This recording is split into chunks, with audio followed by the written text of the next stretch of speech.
Assalamu alaikum warahmatullahi wabarakatuh. Bismillahir rahmanir rahim. Ama baad,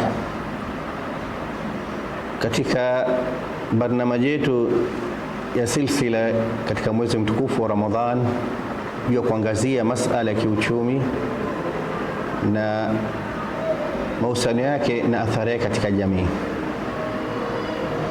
leo tutaangazia nidhamu ya kiuchumi ya kirasilimali.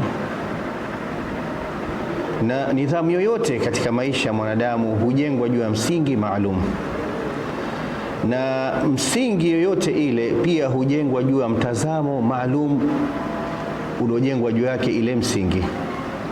Ama mfumo wa kirasilimali ni mfumo uliojengwa juu ya mtazamo wa kiulimwengu ama world view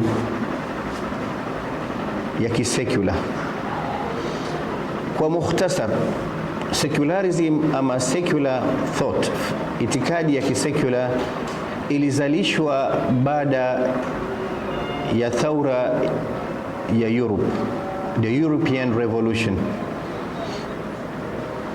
Baada mfumo wa kuwakandamiza watu wa Europa wa karne nyingi sana, mfumo wa feudal system ambao ulikuwa kiongozwa na wafalme pamoja na kanisa Katholiki, ukapatikana upinzani mkubwa kutoka kwa watu, ikazalisha mufakiruna na falsafa tofauti, ambao leo juu ya falsafa kama ile na itikadi kama ile ikazalisha nidhamu ya kiuchumi ya kirasilimali, capitalism ama ubepari kwa lugha nyingine. Nini uchumi?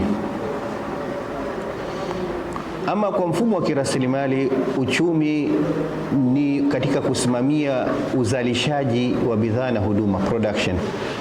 Ama Uislamu ukaangalia tatizo la uchumi kinyume na urasilimali katika kujibu economic problem, ikasema ni tatizo la kufikia kumiliki mali, yani ownership, na usambazaji wa utajiri. Ndugu Waislamu, mtazamo huu wa kirasilimali ya kuangalia kwamba tatizo ni uhaba na suluhisho ni uzalishaji umetokamana na falsafa yao ya kiilmani.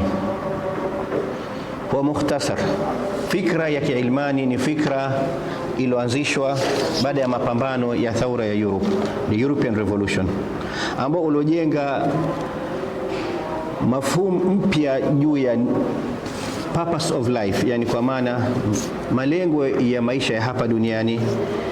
Ika-defined milk, yani ownership, na ika-defined tasarruf, vipi kutumia ile ownership ama milki, na kadhalika itaigi mfumo wa kirasilimali kupitia nidhamu yake ya iktisadi, ika-define societal relationship katika masala ya kimali. Bila shaka mfumo wote wa kiuchumi lazima ieleze malengo ya kufikiwa katika ile kukusanya mali ama kukimbilia mali kuimiliki na katika matumizi yake, na pia ieleze mikakati ama strategy itakayotumia katika matumizi yale na katika yale njia ya kufikia kumiliki. Wanafalsafa tofauti wa kimagharibi waliweza kuchangia katika kufikia hali hii ambayo tunashuhudia leo katika mfumo wa kirasilimali. Miongoni mwao ni Voltaire, aliyekuja na fikra ya Newtonian worldview, mtazamo wa kiulimwengu ambao ni Newtonian, ambao ni materialism, ambao kwake yeye anachukulia Mwenyezi Mungu Subhanahu wa Ta'ala al-Khaliq aliumba hii dunia na akaiwacha ijiendeshe yenyewe, hana mahusiano alaka yote tena baada ya kuwa ameshaiumba, kwamba sisi tujipangia wenyewe maisha yetu ya hapa duniani. Kwa hivyo Mwenyezi Mungu hana alaka yoyote na sisi katika kufika kumiliki mali na katika kuitumia ile mali. Athari yake ikawa ni kujenga ubinafsi, self interest, yani msukumo wa kukimbilia maslahi yako ya kibinafsi, maslahatu shakhsia, yani kwa maana wewe unakimbilia maslahi yako wewe. Kwa njia hii pekee ndio inaweza kuhakikisha kwamba jambo la kiuchumi inashibishwa kwa njia moja. Pindi wewe unakimbilia yako, kama mfano anavyosema Adam Smith katika kitabu chake The Wealth of Nations, it is not the benevolence of the bread maker or the brewer kwamba tumeweza kupata dina katika nyumba yetu, sio kwa sababu ya ule mwenye kupika mkati ama mwenye kutayarisha nyama katika bucha kuuza nyama ndio sisi tukaweza tukapata chakula, bali yeye kukimbilia maslahi yake ya binafsi, self interest, ndio imefikisha kwamba sisi tukaweza kupata chakula. Kwa hivyo kwa njia moja ama nyingine akaja na fikra ya the invisible hand, mkono isionekana, kwamba kwa njia moja ukikimbilia maslahi yako washibisha na maslahi ya mwingine. Fikra hii ikaathiri katika mtazamo wa kiuchumi wa kirasilimali. Ukaja na athari kutokea hii fikra ya Newtonian worldview, ikaja fikra ya self interest, na self interest, price na profit ikabadilisha dini katika maisha ya mwanadamu. Leo watu kukimbilia dini, kukimbilia maslahi ya binafsi ama kuangazia masala ya bei na faida, ikachukua precedence, ikachukua nafasi kubwa katika matendo ya mwanadamu pindi anakimbilia mali. Hali hii ikazalisha commercial culture, yani watu kukimbilia katika kununua na kuuza kama ndiye msingi ya maisha yao. Purpose of life ikawa ni commercial. Ndugu Waislamu na jumla ya wanadamu, self interest ikapewa yani zaidi katika kuongezea ni Jeremy Bentham aliweza kuja na fikra ya hatari zaidi. Huyu ni mulhid, yani kwa maana ni atheist. Yeye yukanusha kando na Voltaire aliyekubali kuna muumba lakini hana mahusiano na kupeleka dunia tena. Huyu yukanusha kabisa. Akaja na fikra ya falsafa inaitwa utilitarianism. Utilitarianism yatoka maneno utility. Utility ni satisfaction ambayo inapatikana katika kutumia kitu, ambayo ni ile pleasure inapatikana.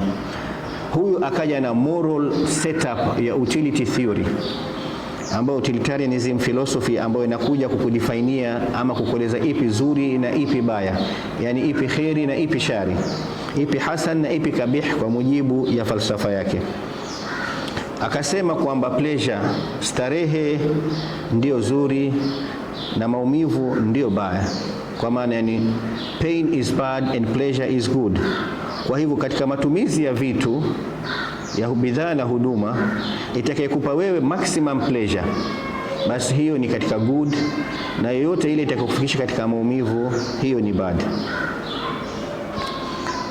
Miqyas kama hii, vipimo kama haya yakatuathiri sisi wanadamu katika matendo yetu ya hapa duniani. Vipi leo watu wako tayari hata kudhuru wengine ili wao wafikie yale ambao wanaona ni mazuri katika ile bidhaa na huduma? Mwanadamu akawa ni mwenye kwenda mbio kushibisha hawa ya nafsi yake kama ndio njia pekee ya kufikia starehe na saada katika maisha yake. Fikra hizi na falsafa kama haya ndiyo msingi wa mfumo wa kiuchumi wa kirasilimali ambao Adam Smith kupitia kitabu chake The Wealth of Nations alijenga mtazamo huu wa kirasilimali. Ndiposa leo ndugu Waislamu twashuhudia kukithiri kwa ubinafsi, kukithiri kwa uchoyo, kukithiri kwa pupa, kiasi kwamba wengi hukimbilia kutaka wao kumiliki, na kama si yeye kumiliki basi hakuna mwingine kumiliki. Kwa kumalizia, hali hii si hali ambayo nafaa sisi Waislamu kuwa ndani yake kwa kuridhia. Katika shakhsia ya Kiislamu, Muislamu anafaa kufanya kazi kuleta mabadiliko. Ni kinyume leo Waislamu wamekuwa ni wameridhia hali ilivyo kwa kudhania kwamba hali ilivyo ama status quo ni permanent, haiwezi kubadilika. Tukaanza kupinda Uislamu yetu kufikiana na mfumo wa kirasilimali katika masuala ya kiuchumi, tukiwa na watu wakifungua mabenki yanayodai ya Kiislamu, insurance ya Kiislamu, na baadhi ya katika nidhamu ya kisiasa pia kufungua mlango wa kushiriki katika nidhamu zao za kisiasa na utawala wao yao. Kadhalika tukoona pia kuharibika katika nidhamu ya kijamii pia. Kadhalika tunakuja na fikra tofauti katika masala ya dini, kama masala ya halal date na mengine. Kupinda Uislamu kuconform na reality ya kimfumo wa kirasilimali ni jambo gharibu kwetu sisi Waislamu, bali sisi nafaa kuwa kama alivyokuwa sahabi jalili alivyomjibu Rustum kwamba sisi tumeliziwa nabii kuja kututoa sisi katika kuabudu viumbe vilioumbwa na Mwenyezi Mungu na kumwabudu muumba wa viumbe, na kutoka katika dhiki ya dunia na kurudisha katika ukunjufu wake, na kutoka katika ukandamizaji wa mifumo na kuturudisha katika uadilifu wa Uislamu. Sisi tunafaa kufanya kazi kuleta mabadiliko na kutoa watu katika hii hali ya dhiki na kuondoa hali ya ubinafsi uliokithiri leo katika mujtama na ubakhili na uchoyo.